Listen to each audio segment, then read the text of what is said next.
مسؤولينta ugu sareysa xisbiga wadani ee gobolka Saaxil ayaa saaka shir jireed ku qabtay xafiiskooda dhexe ee magaalada Berbera. Gudoomiyaha xisbiga ee cusub Sheekh Salmaan Saciid Cali ayaana ugu horeyn ka hadlay shirkan jireed waxaanu sheegay in maalinta bari ah ay ugu baaqayaan taageerayaasha xisbiga wadani ee gobolka Saaxil inay isugu yimaadaan xarunta xisbigaasi. sidoo kalena waxa uu cambaareeyay xariga xukuumadda Soomaaliland ee u geysatay labada mas'uul ee sare ee ka tirsanaa xisbiga wadani kuwaasi oo xilligan xidhan xariga iyo caburinta dimuqraadiyadda iyo xorriyadda muwaadinka runtii waxa la xidhay laba mas'uul oo ka mid ah xisbiga wadani iyagoo wax fal dambiyeeda ku jira qofka waa la xidhi karaa ma xisbiga ha ahaado ama axsaabta kale ha ahaadee hadduu faldambiyeed gacanta kula jiro laakiin isagoo wax faldambiyeeda gacanta kula jirin oo aan mudaharaad dhicin ayaa la xidhay laba mas-uul oo ka mid a mas-uuliyiinta xisbiga waa caburin iyo cagajuglayn weyn iyo awood sheegasho waxaa kaloo la xidhay rag taariikh qaranka ku lahaa mujaahidiintii soo xoreeyay ka mid ahaa marka iyagana dhowridoodu ay lama taabtaan tahay runtii iyadana xadhigooda waa ka xunahay u imanayaa waana lagu shirayaa waxna waa la isu sheegayaa dawladdana waa la isku toosinayaa dhaliisheedana waa laga sheegaya hadday dhaliisheeda ka gubanaysa iyaday mushkilad ku tahay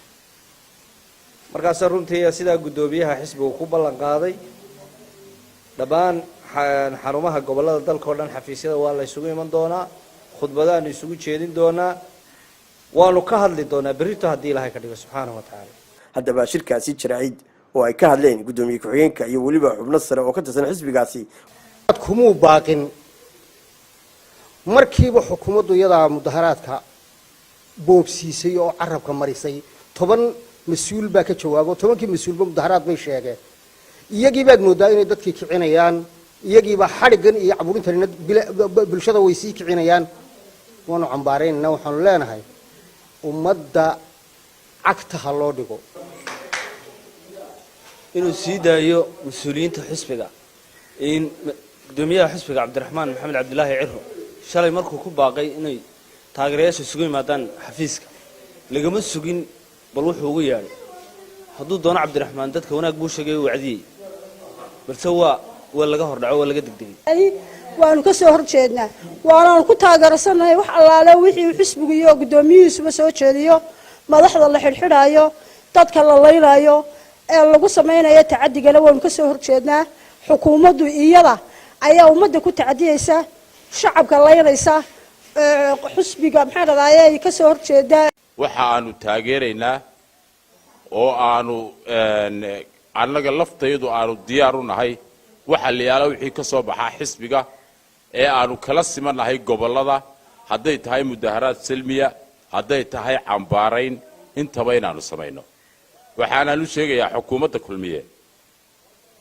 maxamed siyaad baraad dabaabad ugu joojin karo waxaan anagu ka talinaynaa nabadgelyada hadaan xisbiga wadanaynahay oo aanu mar walba ku dhaadana nabadgelyada iyo istajinta iyo maxaan ku idhaahday wada tashi laakiin si dawladdu ayadaa wada kacdoonka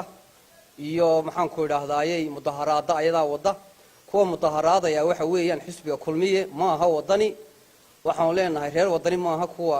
fadqalalada sameynaya